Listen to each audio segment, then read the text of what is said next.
Well, hello, people. It's a hot, steamy day in southern Indiana, and too hot to do much of anything. I did run a chainsaw for a while this morning, and then the weed eater, and I'm way past that. It's like 93 here now, so thought I'd do a little video based on eyewear or eye pieces you can use to help you shoot a little better. Full disclosure: about 3 years ago, I had cataract surgery, and I opted to have the corrective lenses put in, which helped a ton. I can see out distance really well now.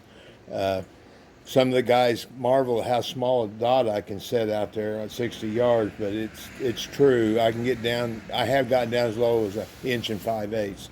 So anyway, if you're looking at cataract surgery down the road and you can afford to do it, I would strongly suggest you get the corrective lenses put in. It'll help you a ton. But this story, actually, the impetus of it was at the shoot down at Friendship week before last. Uh, I shot on Wednesday, Bill Large and Don Sherman, some of those matches on the chunk line. I don't know. As you get older, maybe you ought to just make a list, and a punch list. You stick to your box so you never do the same damn thing every time. But anyway, I shot on Wednesday with just my bare eyes. I didn't use my equipment that I have bought to use, and it showed. My targets looked like rat turds in a dresser drawer. Uh, Very disappointing. But it didn't dawn on me until that night, sitting around, that I forgot to put my glasses on and use them like I'm supposed to be doing. So anyway, I'm going to go through some of this stuff you might be able to do to help you on your end of it. A lot of guys, as you get older, you've seen the pictures in the beginning of the video, the young eye, the old eye. If you got any age on you at all, you know what I'm talking about. The sights start getting fuzzy. You cannot properly aim fuzzy sights. It's just that simple. So you need to clear those up as best you can. You'll never get them 100%, but you'll get pretty good. So here's what some of the guys are doing. Now, a lot of guys are just putting a piece of tape on their glasses with a hole punched in it. That does work. What you're doing is you're lowering the. I don't even know what the proper term is here, but it takes away all the distractions in your line and it makes your sights appear sharper. And it works quite well. I mean, even in the military stuff, snipers were using this old trick 100 years ago. Easily done. Little electrician's tape, punch a hole in it. Now, the one thing you want to bear in mind, see where the position of that is? It's not in the center. It's over the side. You're not shooting a handgun. You're shooting a chunk gun. So you put it where your eye is looking when you're shooting. Now, the other thing you can try. Now, this is a Gammon adjustable iris I got from Champion's Choice.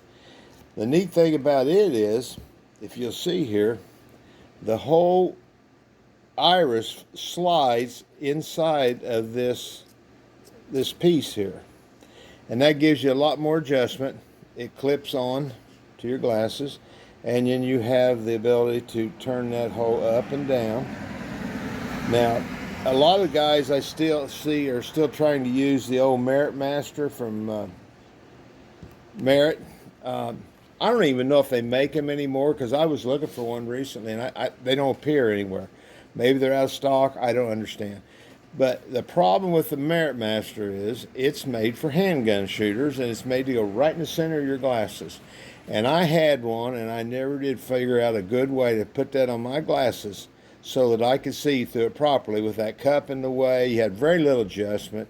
You were just constantly fiddling with it, trying to get it right. But with the Goldman, you see you got a lot of room to work around there.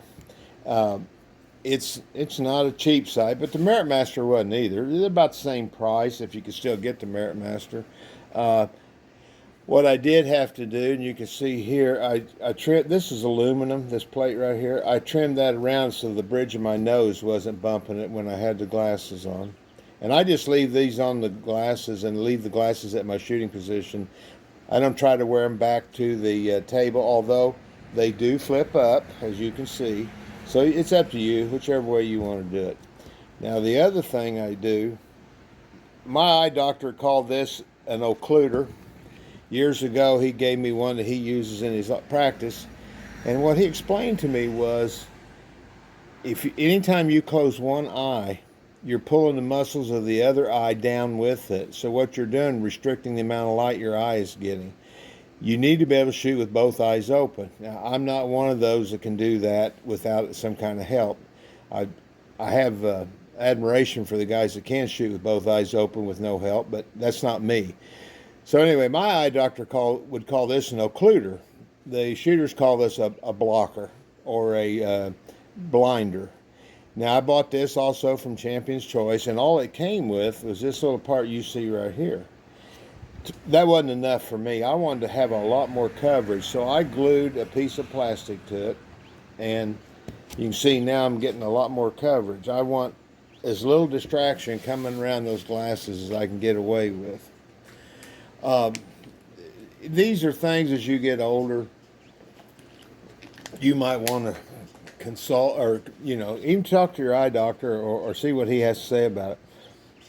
The problem is, now for me, before I got the cataract surgery, I was wearing glasses. Well, now you got no line bifocals, progressive bifocals.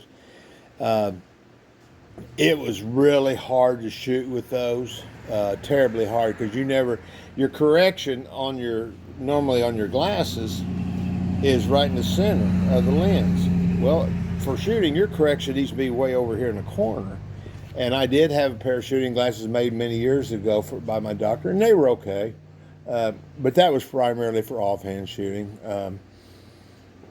Kind of a booger to load when you went back to the table to load, and you didn't have enough glasses on to load the darn thing. But that's kind of the one of the things you dealt with. Like I said, after I've had the cataract surgery, I can see just fine. I do need glasses for reading. And if you think about it, the rear sight on a rifle is about where your book or magazine would be if you were reading it. So it makes sense you're going to have trouble seeing that rear sight without glasses on.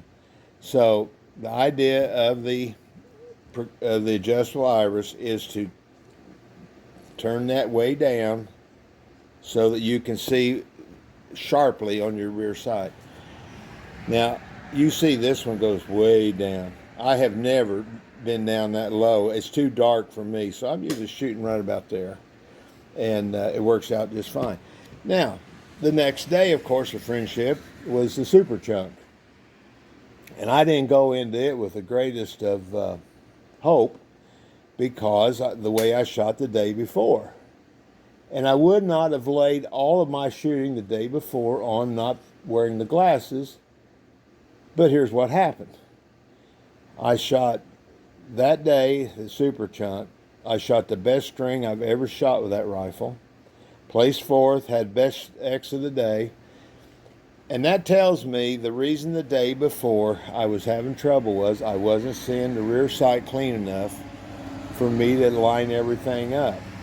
Now, obviously, I'm using the pinhead system, but it doesn't matter. If you're using a pinhead, a blade, and notch in the back, whatever, you got to be able to see that rear sight clean. And you can be a little fuzzy on the front sight.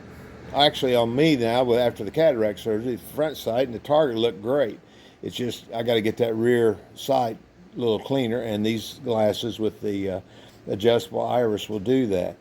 So these are things, if you're a shooter getting a little age behind you, you can start thinking about things like this. This right here costs you nothing. You can put that on your, if you wear prescription glasses, you might just try doing what I done here. You just get a pair of decent safety glasses, put the dot on them, and just see how good it looks. You can carry it another farther. You can put something over this side. One thing that I have seen done works pretty well, it looks to me like, they'll buy a cheap pair of flip-up sunglasses. You paint both lenses flat black, and then you drill a tiny hole. Don't get in a hurry about it, but you drill a tiny hole where you need it for you to line up when you're shooting, And then when you shoot, you drop it down, and when you're loading, you flip it up and you can load. So that's one way to do it. You can get those flip-up sunglasses at the dollar store for like $3. So, that might be a cheap way to go about it if you don't have the funds to go all in like this. Just go that route. As we all know, muzzleloaders tend to be rather cheap anyway, so that'd be one way to try and help your shooting a little bit. Excuse me.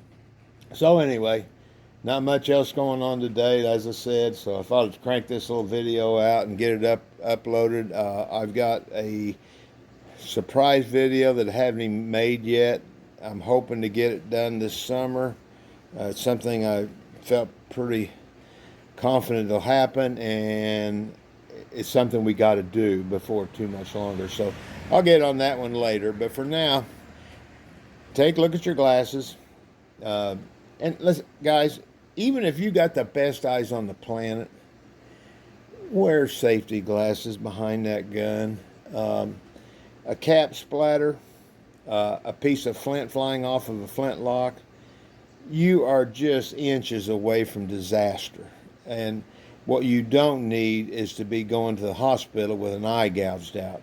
I have a friend that shoots high power, and he recently had a case where he was shooting a K31 Swiss, and he had a bolt failure or a case rupture, and it slammed the bolt back into his eye, and he had shooting glasses on, and literally the doctors at the hospital had to pry the